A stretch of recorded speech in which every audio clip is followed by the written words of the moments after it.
The UN Special Rapporteur on Torture is upset by Bahrain's decision to cancel his visit to the kingdom again. Juan Mendez expressed deep disappointment over Manama's move. Mendez says the Bahraini government is now trying to escape responsibility for blocking his planned visits. Bahrain's official news agency said the trip was canceled off until further notice, but Mendez says it was effectively a cancellation. This is the second time the Bahraini regime cancels a planned visit by the UN's torture expert to the Persian Gulf Kingdom. Meanwhile, Amnesty International has also criticized Manama's decision, saying the move shows Bahrain is clearly not serious about implementing human rights reforms. It says Bahraini authorities have used the buzzword of reform as a smokescreen while nothing has changed on the ground. The decision comes amid intensified crackdown on protests which have escalated in recent days. On Wednesday, Bahraini forces attacked demonstrators near the Ministry of Interior in Manama.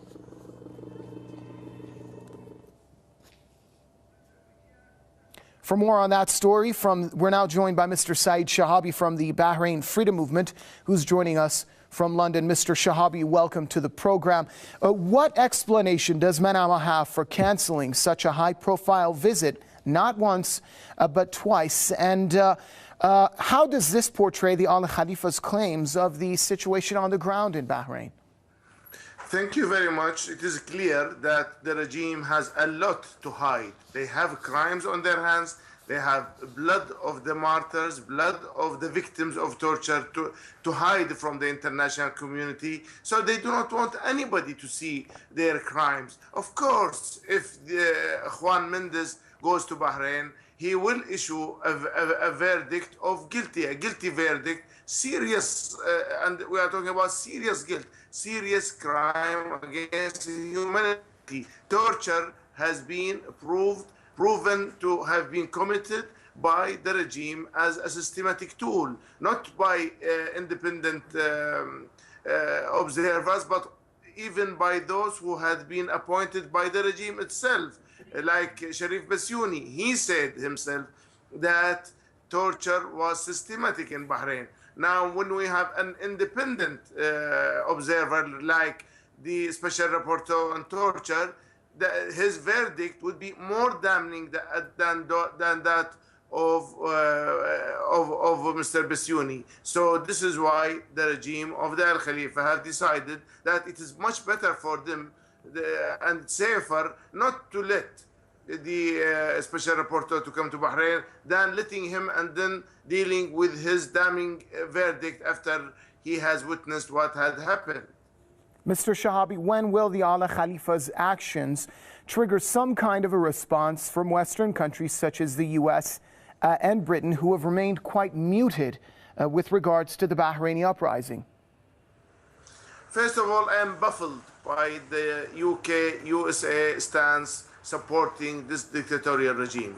Number two, I do not believe that the regime, the Al Khalifa, would ban Mr. Mendez, the Special Rapporteur, without the London and Washington being informed well in advance.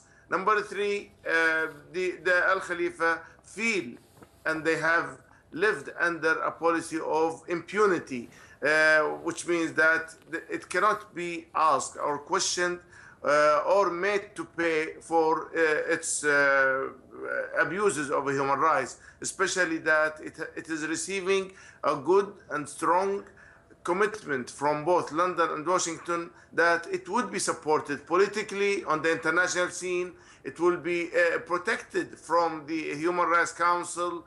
Navi Pillai has been silent about the issue, unfortunately. Catherine Ashton and all of these people have at some stage hinted that the regime had started a reform program.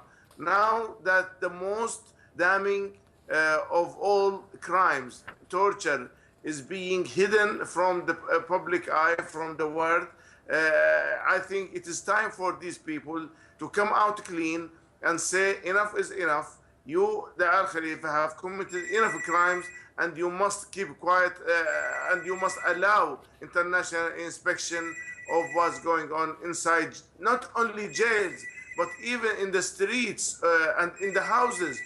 torture has been going Right. on, especially in the past few days prior to the formula. Thank you very much.